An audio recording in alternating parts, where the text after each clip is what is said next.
Second part নিয়ে হাজির হয়ে গেছি। ফার্স্ট পার্টে তো তোমরা দেখলেই যে মাদার্স ডের দিন মানে রবিবার দিন ওই বাড়ি গেছিলাম, কি করেছি না করেছি সারাদিনটা দেখলে। আর রাতের জন্য রান্না বসিয়ে দিয়েছিলাম। আজকে স্পেশাল মেনুটা হচ্ছে এগ বিরিয়ানি আর সাথে চিকেন চাপ। সকাল থেকে প্রিপারেশন তো চলছে, আর মামনি কিন্তু এদিকে চাল ভিজিয়ে দিয়েছিল, তার সাথে ডিম আলু ভেজে দিয়েছিল আর বেরেস্তাটাও রেডি রেখে দিয়েছিল। চাপটা আমার রেডি, এবার আমি শুধু ঘি দিয়ে নামিয়ে নিচ্ছি। তার মধ্যে নুন ফোন ঠিক হয়েছে কিনা সেটা চেক করার জন্য এই যে আমাদের বাড়ির বড় শেফকে ডেকে নিয়েছি। তারপরে তো খেয়ে প্রথমে মুখটা কেমন করলো, ওইটা যে ও কেন করে জানি না, প্রত্যেক বাড়ি করে। তারপরে বলল খুব ভালো হয়েছে। তারপর একদিকে ভাতটা বসিয়ে দিয়েছিল মামুনি, আর এইখানে শুধু গ্রেভিটা বাকি ছিল বিরিয়ানির করার জন্য। তো আলু দিয়ে ডিম দিয়ে গ্রেভিটা করে নিলাম, তার মধ্যে এখানে কেশরটাও দুধে ভিজিয়ে দিচ্ছি। আজকে ওই মোটামুটি 12-13 জনের মতো রান্না হয়েছে, আর এতটা কোয়ান্টিটিতে বিরিয়ানি আমি কোনোদিন করিনি। রান্নাটা করছিলাম ঠিকই, তবে একটা মনে মনে ভয়ও কাজ করছিল যে জানি না কেমন কি হবে। তবে মামুনি তো অনেক হেল্প করেছে, যার জন্য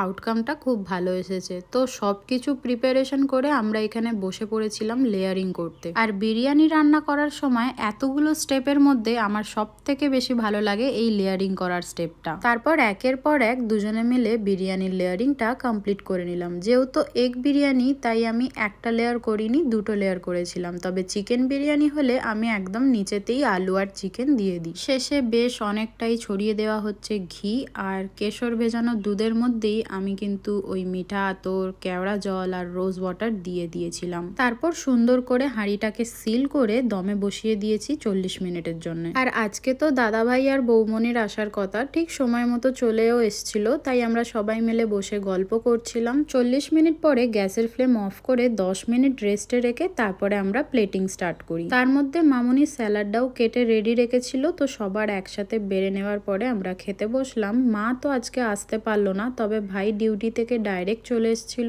আর সবাই রান্নাটার খুব প্রশংসা করেছে, খুব ভালো হয়েছিল আজকের রান্নাটা।